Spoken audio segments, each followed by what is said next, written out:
நண்பர்களுக்கு வணக்கம். எல்லாரும் எப்படி இருக்கீங்க? இன்றைக்கி நம்ம கொடுக்குற உரம் வந்து பார்த்திங்கன்னா, இங்கே நாட்டில் எல்லாருமே கொடுத்துட்டு வர்ற ஒரு உரம் தான். பல வருஷங்களாக கொடுத்துட்டு வர்ற ஒரு உரம் தான். நானுமே பல வருஷங்களாக என்னோடய செடிகளுக்கு கொடுத்துட்டு வரேன். இது வந்து நல்ல மண்ணை வளமாக்கும், நுண்ணுயிரிகளை நிறைய பெருக்கும். நுண்ணுயிர்கள் மண்ணுக்குள்ளே பெருகும்போது வந்து பார்த்திங்கன்னா, செடி வந்து நல்ல ஒரு ஹெல்த்தியாக வந்து வளரும். அதில் டவுட்டே இல்லை. இது என்ன உரம், அது எப்படி கொடுக்கணும் அப்படின்னு தெரிஞ்சுக்கிறதுக்கு முன்னாடி நீங்கள் நம்ம சேனலுக்கு புதுசாக இருந்தீங்க அப்படின்னா சப்ஸ்கிரைப் பண்ணிடுங்க.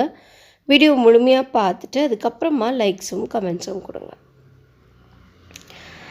வெண்டைக்காய் பாருங்கள், நல்லா அழகாக முதல் இலை வந்து விட்டுருச்சு. அந்த 2 இலைக்கு அப்புறமா அடுத்த இலை வந்து விட ஆரம்பிச்சிருச்சு.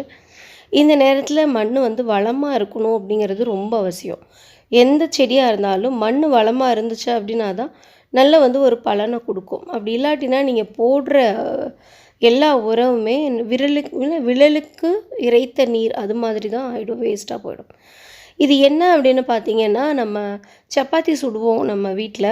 உங்கள் வீட்டில் எப்படின்னு தெரியாது. எங்கள் வீட்டில் நான் டெய்லியுமே ஒரு நேரத்துக்கு சப்பாத்தி, ஒரு நேரத்துக்கு வந்து சாதம் அப்படி தான் சாப்பிட்றோம். ஸோ இந்த ஒரு நேரம் சப்பாத்தி சுடும்போது கொஞ்சம் சில நேரங்கள் என்ன ஆகிடும்னா மாவு மிச்சமாகிடும். அந்த மிச்சமான மாவை இந்த மாதிரி உருட்டி ஒரு டப்பாவில் போட்டு மூடி வச்சிட்டோம் அப்படின்னா ஒரு நாள் கழித்து அடுத்த நாள் காலையில் இந்த மாதிரி நல்லா புளிச்சு பொங்கி வந்திருக்கும். இது எல்லாம் பார்த்திங்கன்னா ஈஸ்ட்டு ஃபுல்லாக நல்ல ஒரு உரம் தான் இது. இதை வந்து நம்ம இன்னும் 2 நாள் விட்டிங்கன்னா இன்னும் சூப்பராக புளிக்கும். அப்படியே ஒரு புளிப்பு வாடை அடிக்கும். கெட்டுப்போன வாடை அடிக்காது, புளிப்பு வாடை அடிக்கும். இதுதான் வந்து நம்ம தண்ணியில் கலந்து கொடுத்துட்டு வரணும். இப்போ வந்து நீங்கள் உப்பு போட்டிருந்த மாவு அப்படின்னா இது வந்து சூட்டபிளானதாக இருக்காது.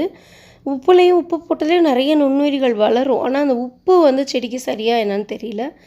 எங்கள் வீட்டு சப்பாத்திக்கு மாவு நான் இப்போ செய்யும்போது உப்பு வந்து நான் சேர்த்துக்கிறது இல்லை. ஸோ நீங்கள் உப்பு சேர்த்துக்காமல் செஞ்சிங்கன்னா இதை வந்து நீங்கள் பயன்படுத்தலாம். அப்படி இல்லாட்டினா தனியாகவே கொஞ்சமாக ஒரு கைப்பிடி மாவு எடுத்து பெசரி உருட்டி வச்சிங்க அப்படின்னாலும் சரியாக இருக்கும்.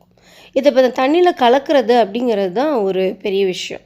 இந்த தண்ணியில் கலக்கும்போது வந்து பார்த்திங்கன்னா நல்லா அப்படியே கையால் பிசைஞ்சு விடணும். ஆனால் அந்த சக்கையெல்லாம் கீழே போயிடாமல் பார்த்துக்கணும்.